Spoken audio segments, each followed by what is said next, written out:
June 29th, 2000. This is a lot better than crack. This is the only life-threatening illness that I know that people say, can you call me back in a couple of weeks and I'll try to get you in. Drug addiction. It's classified as a disease. It is an illness. It is a sickness that has to be treated. How would you like a face full of mace? So why do we treat it like a crime? Put your hands behind your back and do as you're told. Substance abusers are sometimes icky people. They really do things that irritate everybody else. They do crime.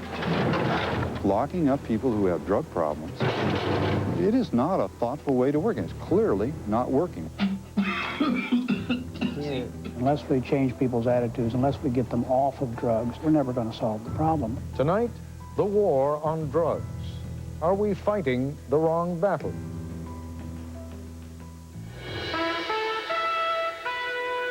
From ABC News,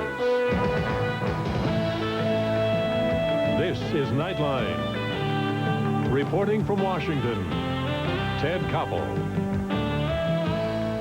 As a general principle, politicians do not get elected in this country by appearing to be soft on drugs, which in turn means anyone who uses them, transports them, or sells them. And indeed, our prisons are full, and new prisons are being built just to accommodate all the men and women who have been sentenced to hard time for drug-related crimes. As a general principle, politicians do not get elected in this country by voting for large expenditures of foreign aid. Israel and Egypt seem to be two notable exceptions, but there is a third. Just last week, the Senate approved a piece of foreign aid legislation of almost $1 billion to provide military training and assistance to the Army and police of Colombia in their ongoing battle against the production of and distribution of cocaine and other hard drugs. You would think, in fact, that all you need to do in order to get money out of the U.S. or your local state government is attach the word drugs to a bill or a program, and you would get all the money you need. Indeed, that appears to be true with one notable exception. Add the word treatment, as in drug treatment program, and all you get is apathy, which is more than strange because in terms of dollar-for-dollar value, drug treatment programs are demonstrably cheaper and more effective than any kind of military aid or law enforcement. Let's begin with this report from Deborah Amos. Hello. Hi, thank you. It's 6:30 in the morning. How are you today? Tired. Rob Meyer is here to make a public pitch. It's R-O-B-B, right? N-E-Y-E-R. He desperately needs donations to keep his new treatment center going. A person has a 75% greater opportunity for recovery when family members are involved.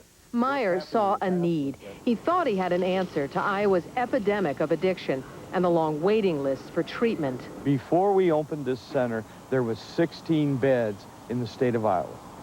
There's 16 beds in the state of Iowa that treated women and their dependent children. That's all. Meyer will strike out with this early morning audience. Thank you. Just as he struck out with most foundations, charities, and state and local officials. So he took on more than $200,000 of debt to open his center. We can't afford to wait. If we waited till we could get the money to start the Rainbow Recovery Center, then the Rainbow Recovery Center would probably just be a dream that would go on and on and on. Morning, Rob. Good morning. Rob Meyer thought he'd done everything right. My name's Nikki. I'm an addict. Hi, Nikki. All the science was there, that to be successful, treatment must be long-term. Addictive personality, what's that about? Take it on, move on with Low it. self-esteem. That women do better in women-only treatment programs. That women have more success with treatment when their children live with them. Be a therapist when he gets big. Okay. There was nothing like that in Des Moines, where treatment means long waits for short stays. Another crisis was when I lost my daughter because of my drug use. This is the only life-threatening illness that I know that people say, can you call me back in a couple of weeks and I'll try to get you in. He even thought he had the governor, Tom Vilsack, on his side, who made a very public visit to a treatment center last February. We have been significantly underfunding these programs for quite some time, and we have paid a price as a society. Vilsack often cited a state study that showed $1 invested in treatment is a $4 savings. in court costs, prison costs, even health costs. Still, Rob Meyer couldn't get a cent from the government. What? Okay. At the Rainbow Recovery Center, women can stay up to a year. Their children live here, too. Come brush your teeth. This building, once a sorority house for a local college, is now a full house with 14 women and 12 children. Kids want structure in their life. The kids like structure in their life. And that wasn't true when Mom was using? No. See, the kids were there to fend for themselves. See, because the kids are now learning that you got to get up in the morning and you eat breakfast and you get ready and you go to school. How you guys been, huh? Audrey has been anxiously waiting for this moment, a reunion with her twins. I missed you guys. The twins have been in foster care for 3 months. But even though she's finally back together with her children, Audrey and all the mothers here know that they are still in danger of losing custody of their children. Don't forget your hats that Rob gave you. For many women, tough new federal and state laws means hard choices concerning their children come quickly. In Iowa, the law says that a child must be placed in a stable home within a year. It's the best thing for a child, of course, but for the mother, it means the clock is ticking. She has to turn her life around within that time, or she risks losing her parental rights, losing her children forever. Juvenile court judge Constance Cohen says she also feels caught by this system. She is critical of the long waiting list for treatment, but she has to follow the law. I will take a little jar of whiteout and ask them if they know what that is, and I keep it right up on the bench. And they usually know what that is. I said, do you know what they do with this stuff if I terminate your parental rights? Your names are white-outed from the birth certificates, and the names of the new parents are inserted. Chris Rawlings is in court today because she's close to the deadline and the county attorney wants to terminate her parental rights. I understand that they want a permanent place for my son, but the only permanent place I see him to be and be happy is with me. And they shouldn't have to put a time frame on that. Oh. For now, her 19-month-old son Matthew is in foster care. Kiss it? Yes. Chris has weekly supervised visits. She now has a job, 4 months of sobriety, and is in treatment here. But still, it may be too late.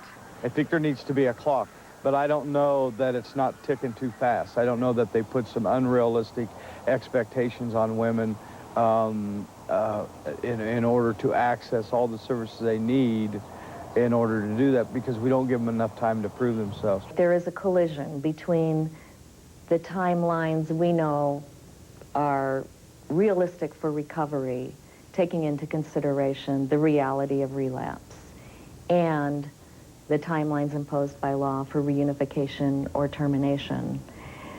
Is it unfair? Perhaps to the parents, but you have to remember that my job is to ensure that the best interests of the children are met. But the reality is, relapse is a symptom of this disease. Tell me who you are. I am. Oh, not this again. Yep. Again. No. Who am I? I am a good person. I am a good mother. Studies show that women average 4 relapses, even in successful treatment. But just 1 can raise doubts in a judge's mind. Well, then she must not be serious.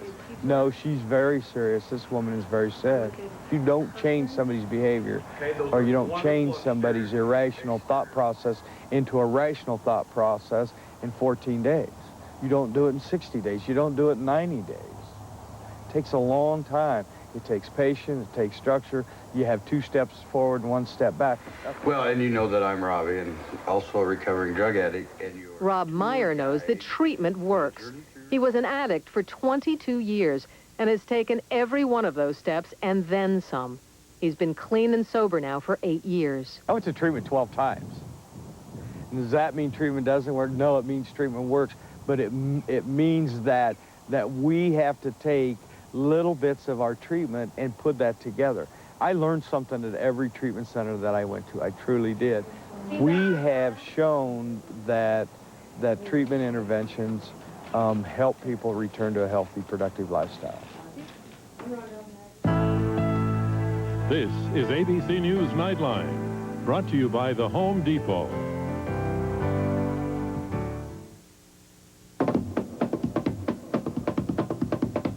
Looking for a low price on a new appliance? This weekend, the Home Depot is having a GE appliance truckload event.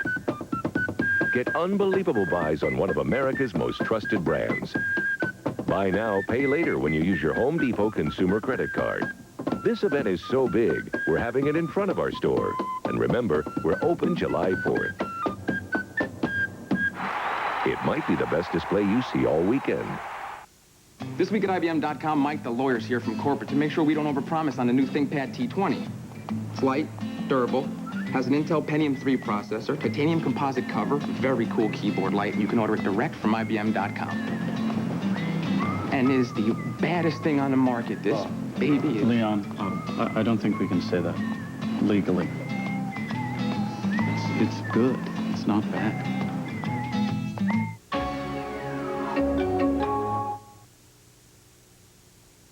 He spent years making you laugh. Now he just might move you to tears. Dudley Moore speaks candidly about the battle of his life. A moving Barbara Walters exclusive on 2020 Friday.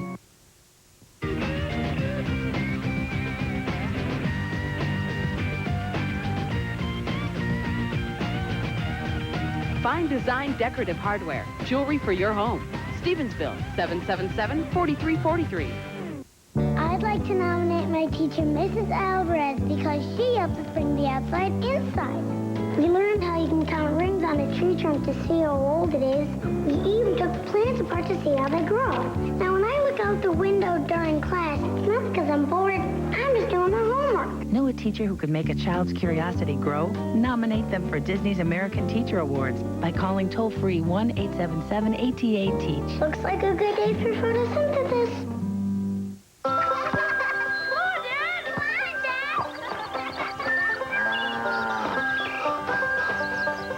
Family. Isn't it about time?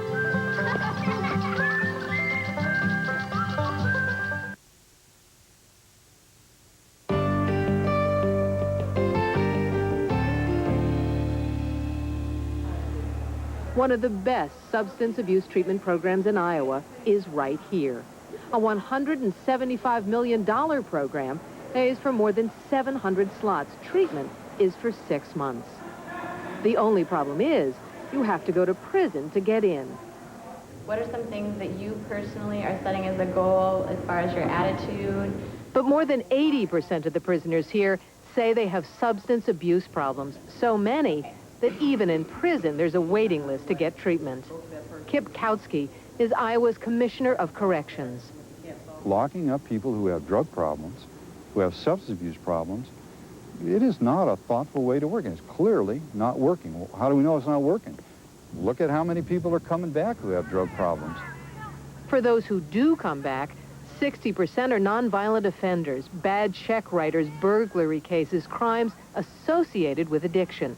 So many cases that Iowans voted to build 3 new prisons.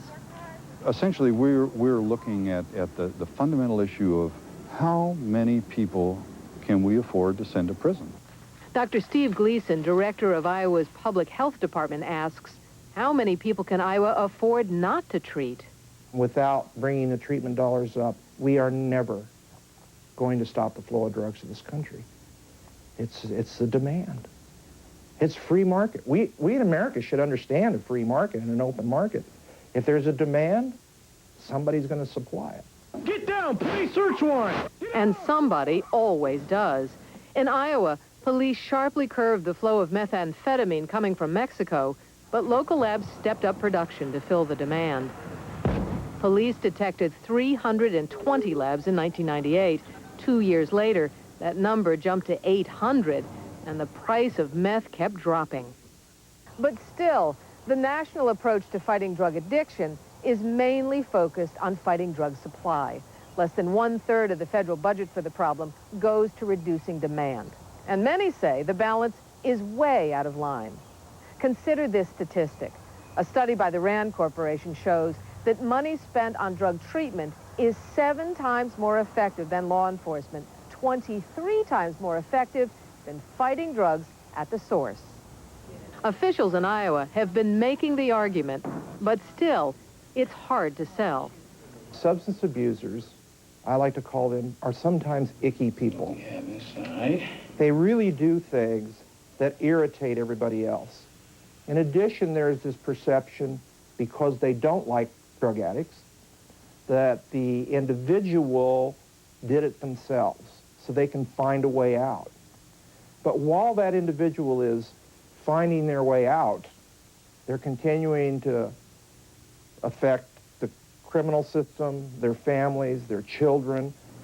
This year, Iowa's Governor Tom Vilsack approved an additional $5 million for prevention and treatment programs, but it's only enough to boost existing programs, not to start new ones. It's always about choices, and the thing politicians don't do is they never explain to people it's about choices. What's more important? Where do you want us to invest your resources? We need to figure out how we're going to come up with $219,515, and I would open that up to suggestions.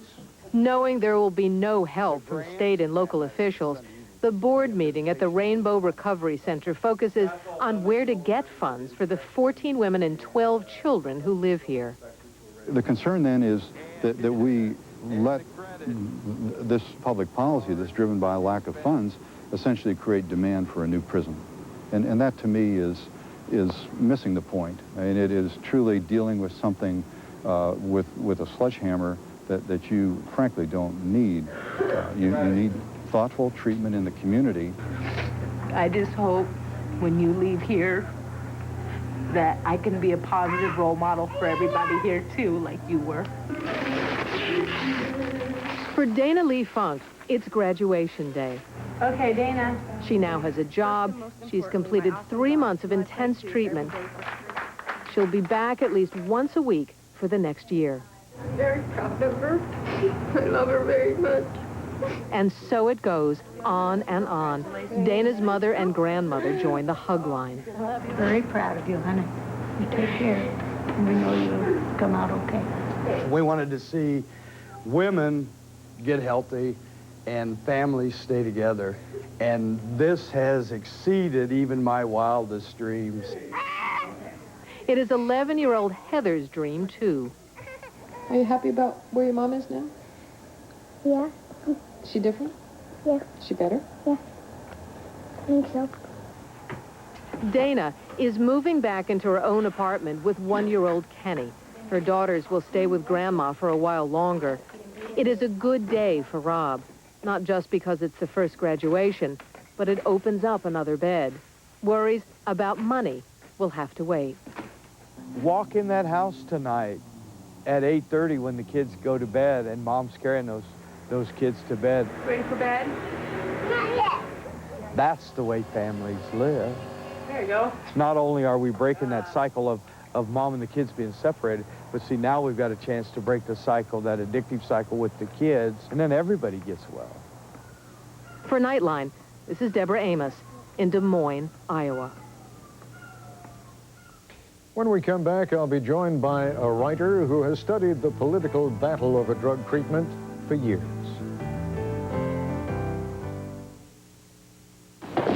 C'est une infamie. C'est fantastique. C'est horrible.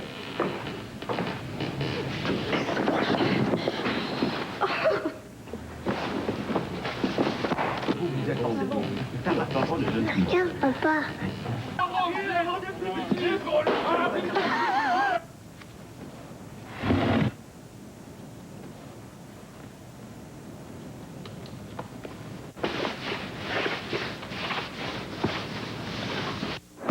Hey, how you doing? What's up, man? We can make it. We can make it. We can make it. Got a chance. Better take it. Just two of us. Listen, we can make it if we try. Two of us. Talk about you and I.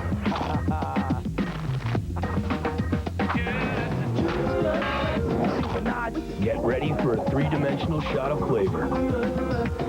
Introducing Doritos Jalapeno Cheddar 3D Snacks.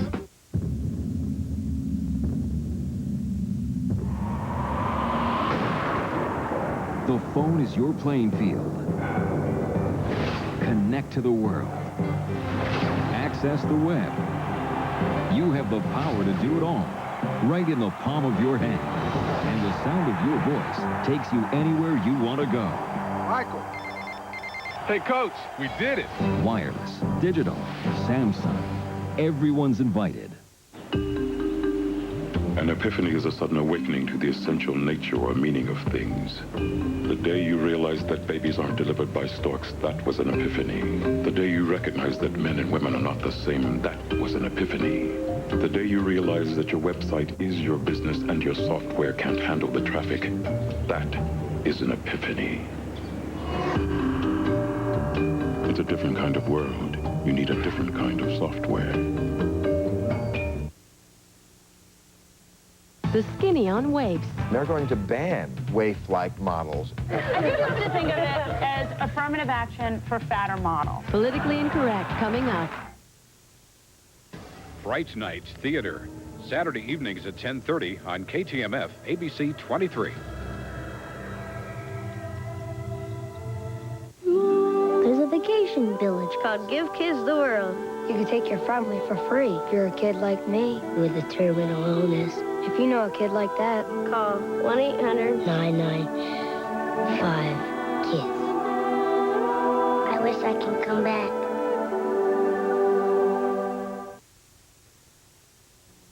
And joining us now from New York, Michael Massing, who has reported on the politics of drugs in the United States and Central America for 10 years.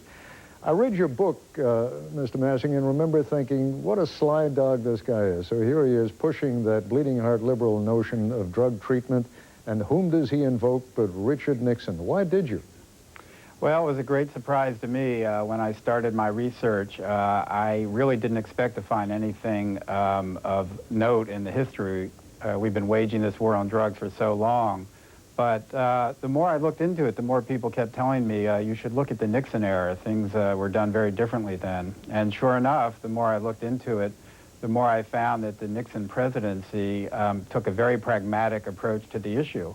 Basically, they wanted to bring the crime rate down. They researched it. They determined that much of the crime that they were concerned about was being caused by heroin addicts. They wanted to have a quick effect because they were aiming for the '72 election. They wanted to bring crime down by then. And basically, they determined that if they could get addicts into treatment through methadone and residential treatment and the like, that they could have a definite effect on the crime rate. And it actually worked. Crime had gone down for the first time in years. Medical emergencies, hepatitis rates, one indicator after another declined, largely due to this investment in drug treatment. And as I recall from your book, it was also by far the most cost-effective. In other words, it's a hell of a lot cheaper than any other approach that's been taken, right? If you look at studies, for instance, by the Rand Corporation and elsewhere, the dollars that go into treatment are many times more effective than domestic law enforcement, than border interdiction, and especially much more effective than investing in hardware sent to places like Colombia, which we're about to do in a major fashion. So explain to me then, it's cheaper, it's more effective, and clearly I think the American public does want drug addiction brought down and drug use brought down. So if it's cheaper and better, why aren't more people in favor of it? Well, Ted, I think you put your finger on it at the beginning of the show, that basically we still are in a very tough on crime type of climate. It's much easier for a politician to get up there and thunder about putting people away. Treatment is a concept that seems to many people to be coddling criminals. I also think people just aren't aware yet of the studies and the research out there showing how cost-effective it is. But it just strikes me that with Richard Nixon out there, even posthumously being able to run interference for any politician who wants to run that particular course, it would be a pretty safe way of doing it to say, look, this is not a liberal proposal. Here's one of our more conservative presidents who was certainly tough on crime. And whose own investigation showed him, and whose practice showed him that it works. I think that the Republican Party today is in a very different place than it was back then, and I just don't have much faith that either candidate at this point is going to do something like this.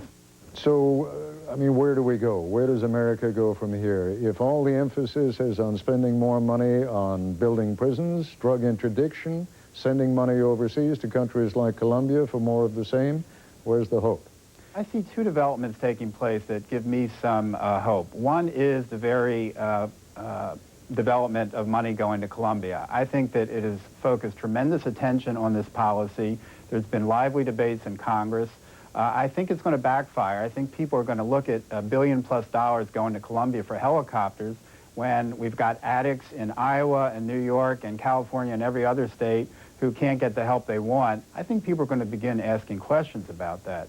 I also feel that the continued expansion of our prison systems is creating questions as well. In New York State, Chief Judge Judith Kaye has just come out with a report calling for a massive diversion of people, drug offenders in the criminal justice system to go into treatment.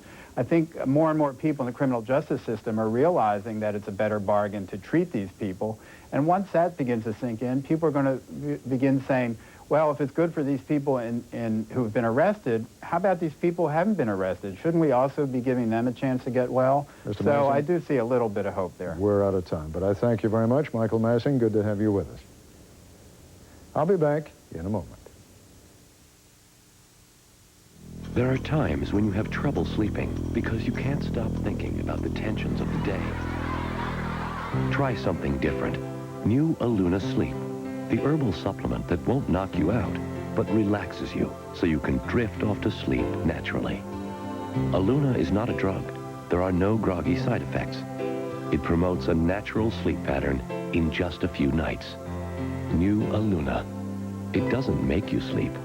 It lets you sleep.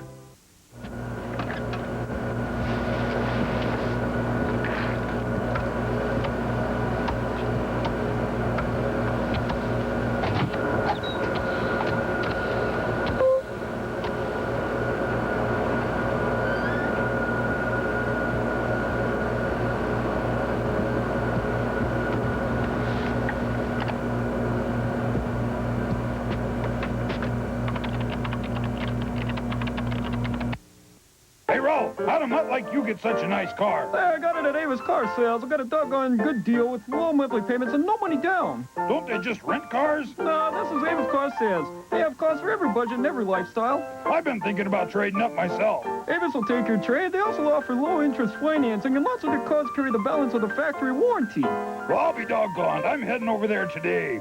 You won't be sorry. They're located off Reserve, kitty corner from Costco. And for a limited time, get a free dinner from Denny's with every qualified test drive. Two brothers. Oh, my God.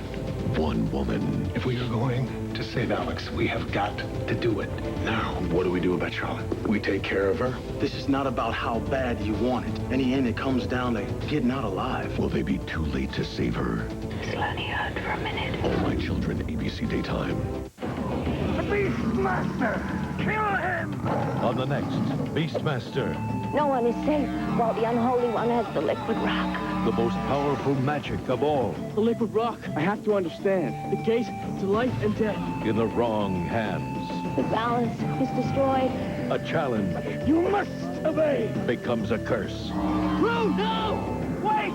For the Beastmaster. At 1:05 Friday night on ABC 2359. You're a teen. Sometimes you feel like you don't belong. All you have to do is pick up the phone. 1-800-448-3000. And that's our report for tonight. I'm Ted Koppel in Washington. For all of us here at ABC News, good night.